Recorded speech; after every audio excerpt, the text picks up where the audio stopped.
Hello everyone, welcome to Indians kingdom at England. आज का जो दिन है वो थर्सडे है। रात के 9:30 का टाइम है। अभी क्लाउडी है वेदर, पर सनलाइट जो है वो एक्चुअली ठीक ठाक ही है। तो आपको मतलब अभी भी जो है सनलाइट आप देख सकते हो थोड़ी बहुत। व्यू एक्चुअली बहुत ही अच्छा है। अब देखो पीछे की तरफ जो है, तो जो हम बोलते हैं कि शाम का जो समय होता है इंडिया में, उस टाइप से है थोड़ा। तो अच्छा है दिन एक्चुअली। हाँ, पर पूरा दिन जो है वो बारिश एक्चुअली हो रही थी। और यहाँ पे जो एम्बर वार्निंग जो बोलते हैं वो अभी जारी की गई है, क्योंकि जो कोस्टल एरिया है, कोस्टल एरिया नहीं मतलब यूके में बहुत सारे एरिया में एम्बर वार्निंग का मतलब जो है कि तेज़ हवा चल सकती है और जो नॉर्मल डिस्ट्रप्शंस है वो हो सकते हैं कुछ कुछ एरिया में। वो वार्निंग दी गई है एक्चुअली। तो वो है यहाँ के हालचाल एक्चुअली। आज का वीलॉग है वो एक टॉपिक पे बनाना है, जो टॉपिक है rising cost of living, inflation जो बोलते हैं। तो उसके ऊपर है वीलॉग, और यूके में उसके लिए क्या चल रहा है वो सब मैं इन्फॉर्मेशन आपको देने वाला हूँ। बने रहिए, होपफुली ये वीडियो आपको अच्छा लगेगा।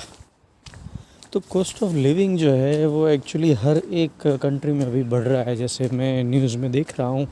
पर यहाँ पे जो हालत है वो थोड़े ग्रीम है एक्चुअली, बहुत ही जो बोल सकते हैं कि आउट ऑफ कंट्रोल जैसा मेरे को लग रहा है। उसका रीज़न ये है कि यहाँ पे जो है वो सारी चीज़ें जो है वो इंपोर्ट एक्चुअली होती है।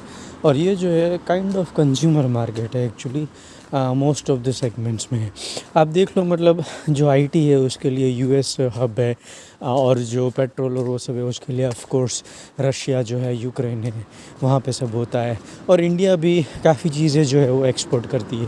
पर यूके जो है यहाँ पे एक्चुअली, तो वो जो थोड़ा है वो काइंड ऑफ जो है कंज्यूमर मार्केट है। तो उसके कारण क्या है ना कि जो सोर्स है वो सारे के सारे बंद हो रहे हैं। उसके कारण यहाँ पे cost of living out of control लग रहा है। अब कॉस्ट ऑफ लिविंग में क्या एक्चुअली बढ़ रहा है, तो पेट्रोल तो ऑफ कोर्स सारी जगह पे बढ़ रहा है। यहाँ पे जो है वो एक्चुअली बहुत ही ज़्यादा बढ़ रहा है। क्योंकि मैं जब यहाँ पे आया था, अब ऐसा समझ लो कि तकरीबन 3-4 महीने में जो है इंडियन रुपीज़ के हिसाब से 40 to 50 रुपीज़ जो है उतना यहाँ पे बढ़ गया है। तो अभी जो पेट्रोल है वो तकरीबन 2 पाउंड के आसपास जो है 1 लीटर आपको मिलेगा एक्चुअली। शायद इंडिया में उसका प्राइस 110-120 के आसपास रहेगा मेरे हिसाब से। और यहाँ पे जो है दूसरा डिपेंडेंसी, मैंने कुछ वीडियोस में बताया था कि यहाँ पे गैस जो है एक्चुअली वो आपको ज़रूरत पड़ती है ऑफ कोर्स कुकिंग के लिए, और जो है वो हीटिंग के लिए। तो यहाँ पे जो हीटिंग पूरी होती है ठंडी के मौसम में वो पूरी गैस से होती है। इलेक्ट्रिसिटी हीटर भी होते हैं, पर गैस हीटर जो है वो जनरली ज़्यादा यहाँ पे चलते हैं। तो वो ऑफ कोर्स गैस और पेट्रोल और ये सब जो है रशिया से आ रहा है, रशिया के ऊपर बहुत सारे सैंक्शन है। तो उसके कारण जो है उसका प्राइस भी जो है वो बहुत बढ़ गया है एक्चुअली। अब ये सारी जो चीज़ें हैं वो आपको न्यूज़ से भी तो पता रहेगी एक्चुअली, पर तो फिर मैं ये व्लॉग क्यों बना रहा हूँ, तो उसका रीज़न एक्चुअली ये है कि आपको कुछ स्पेसिफिक इन्फॉर्मेशन देनी है कि कुछ मेरे जो भाई लोग हैं और कुछ लोग जो है वो यहाँ पे आना चाहते हैं, जिसको जॉब ऑफ़र मिल रहा है। तो मैं उसको रिक्वेस्ट करना चाहूँगा कि आप जब यहाँ पे सैलरी नेगोशिएट कर रहे हो तो ये सारी चीज़ें जो है उसको ध्यान में रखो। आप उनके साथ नेगोशिएट कर सकते हो कि कॉस्ट ऑफ लिविंग बढ़ रहा है, यहाँ पे जो हाउस रेंट है वो 30 से 40% तक बढ़ गया है एक्चुअली कंपेयर टू 2 इयर्स। यहाँ पे जो पिछले टेनेंट जो रहते थे उनको भी जो है वो लैंडलॉर्ड ऐसा बोल रहे हैं कि आपको जो है आपका जो रेंट है वो हम इतना बढ़ाएंगे, अगर आपको इतना नहीं देना है तो आप निकल जाओ, दूसरा जो टेनेंट है हमें ज़्यादा दे रहा है उसको हम लेके आएंगे। तो बेसिकली नेगोशिएशन के लिए वही आपके पास एक वो है कि रेंट यहाँ पे बढ़ गया है, कॉस्ट ऑफ लिविंग बढ़ गया है। रेंट जो है वो एक्चुअली हर महीने आपको पे करना होता है ऑफ कोर्स, और वो आपका जो सेविंग है, आपका जो मतलब सैलरी है उसमें से बहुत ही बड़ा हिस्सा जो है वो उसमें चला जाता है। तो अगर आप यहाँ पे आ रहे हो तो इन सब बातों के लिए आप थोड़ा नेगोशिएट करो। आप उनको बोलो कि रेंट बढ़ रहा है, कॉस्ट ऑफ लिविंग बढ़ रहा है, गैस प्राइस बढ़ रहा है, पेट्रोल बढ़ रहा है। पेट्रोल जैसे ही बढ़ रहा है एक्चुअली बाकी सारी चीज़ें जो है वो भी यहाँ पे बढ़ रही है। तो आप नेगोशिएट करो और उनसे ज़्यादा सीटीसी के लिए डिमांड कर सकते हो। ठीक है, तो ये बात हो गई एक एडवाइस की। अब दूसरी बात जो मुझे बतानी है वो ये है कि मतलब यहाँ पे जो गवर्नमेंट है वो हेल्प कर रही है एक्चुअली, क्योंकि यहाँ पे जो है जनरली जो गवर्नमेंट है हेल्प करती रहती है मॉनेटरी और वो सब सारी चीज़ों में। तो यहाँ पे जो है वो गवर्नमेंट एक्चुअली जो यहाँ पे काउंसिल टैक्स बोलते हैं और बाकी सारी जितनी भी चीज़ें होती है उसमें थोड़ा थोड़ा हेल्प कर रही है। अब वो मतलब टेम्पररी हिसाब से जो है उसका जो आपको पे करना होता है वो रिड्यूस नहीं कर रही है, पर आपको काइंड ऑफ कैशबैक जो आप बोल सकते हो उस हिसाब से आपको पैसे वापस दे रही है। ऐसा है एक्चुअली। और मीनवाइल आप देखिए सामने की तरफ जो दिख रहा है एक्चुअली आसमान, बहुत ही अच्छा सीन है एक्चुअली। आज के पूरे दिन में सबसे अच्छा ये लग रहा है मेरे को। ठीक है, तो गवर्नमेंट जो है वो यहाँ पे किस चीज़ों में हेल्प कर रही है। तो सबसे पहले यहाँ पे जो काउंसिल टैक्स देते हैं, काउंसिल टैक्स में एक्चुअली उन्होंने बताया है कि हम जो है आपको कैशबैक देंगे, एक्चुअली रिफ़ंड हम देंगे, रिबेट हम देंगे। एनर्जी प्राइसेस जो है उसको भी एक्चुअली जो है वो लोग जो कंपनियां हैं उनसे एक्चुअली रेट कम करने के लिए नहीं बोल सकते गवर्नमेंट, पर गवर्नमेंट की तरफ से जो है वो सारे इलेक्ट्रिसिटी बिल पेयर से, गैस पे बिल पेयर से उनको कैशबैक मतलब जो रिफ़ंड देने वाले, रिबेट देने वाले हैं एक्चुअली। अब ये जब रिबेट होता है तो उसमें क्या होता है, जैसे मैंने बताया था मेरे घर का जो मीटर है वो प्रीपेड है। प्रीपेड इन द सेंस आपको जो एक कार्ड होता है उसकी जो की होती है उसमें पैसा लोड करना होता है और वो जो लोड किया हुआ जो है आपका चीज़ वो मीटर में डाल के आपको उसको एक्टिवेट करवाना होता है। मैं आपको दिखाऊंगा जब भी मेरे को टाइम मिलेगा या फिर दिमाग में आया तो।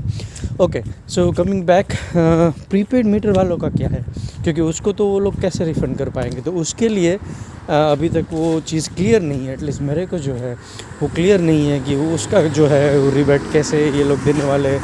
तो ठीक है, मैं थोड़ा फाइंड आउट करूँगा और उसके लिए भी एक व्लॉग बना दूँगा ताकि बाकी लोगों को भी यूज़फुल हो पाए। और काउंसिल टैक्स जो मैंने बोला था, काउंसिल टैक्स रिबेट, तो वो कैसे आता है। तो काउंसिल टैक्स रिबेट में क्या होता है, आप जब काउंसिल टैक्स पे करते हो वो आपके अकाउंट से डायरेक्ट डेबिट होता है।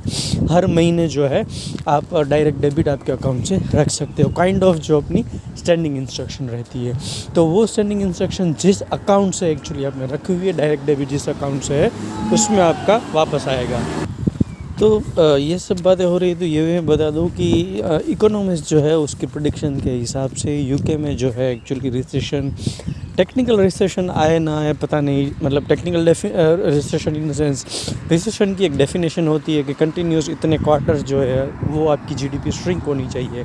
तो टेक्निकली मतलब वो हो ना हो, पर जो बोलते हैं कि नॉन टेक्निकली जो है वो सबके लिए एक्चुअली रिसेशन काइंड ऑफ आ चुका है। और ये जो रिसेशन है वो बाकी यूरोपियन कंट्रीज़ है उससे थोड़ा ज़्यादा भी चलेगा, ऐसा उनका मानना है।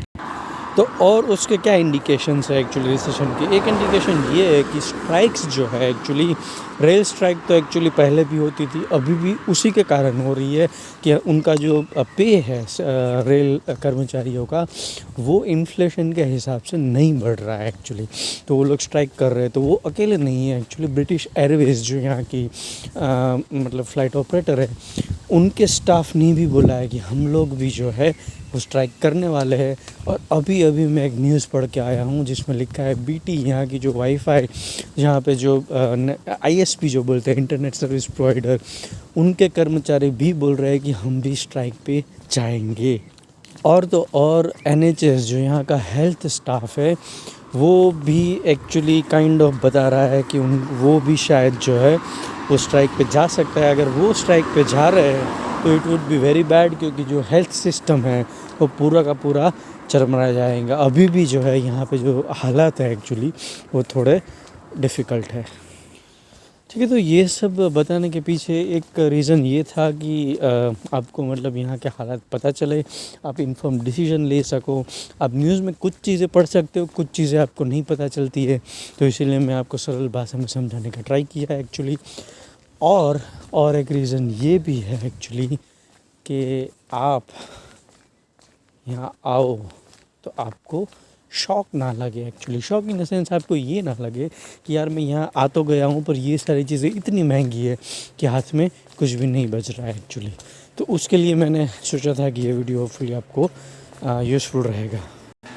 और एक मोस्ट इम्पोर्टेंट रीज़न ये है कि इंडिया में जब किसी भी चीज़ की एक्चुअली जो है वो रेट बढ़ती है तो इतना बड़ा हल्ला हो जाता है कि बात ही मत पूछो। चाहे वो गैस सिलेंडर की प्राइस जो है वो 5 रुपीज़ या 10 रुपीज़ भी बढ़ गई है तो भी उसके अगेंस्ट में अब यहाँ पे देखो तो जो प्राइस राइज है वो अनमैचेबल है। एक्चुअली यहाँ पे इतना इन्फ्लेशन है जो पिछले 40 सालों में यहाँ की जनता ने नहीं देखा है। फिर भी यहाँ पे जो मैंने जनरल चीज़ देखी है कि वो लोग ऐसा नहीं है कि स्ट्राइक कर देंगे, कुछ तोड़फोड़ कर देंगे, कुछ जला देंगे ऐसा करके। तो वो डिफरेंस है जनता में, ठीक है। यहाँ के जो हालात है, यहाँ के जो पॉलिटिशियन है और इंडिया के जो पॉलिटिशियन है उसमें कुछ अंतर नहीं है। एज अ सिटीज़न हमें वो समझना है और उसकी जिम्मेदारी हाथ में लेनी है। ओके, होपफुली ये वीडियो आपको अच्छा लगा होगा। Like, share, comment, subscribe. Bye bye till next video.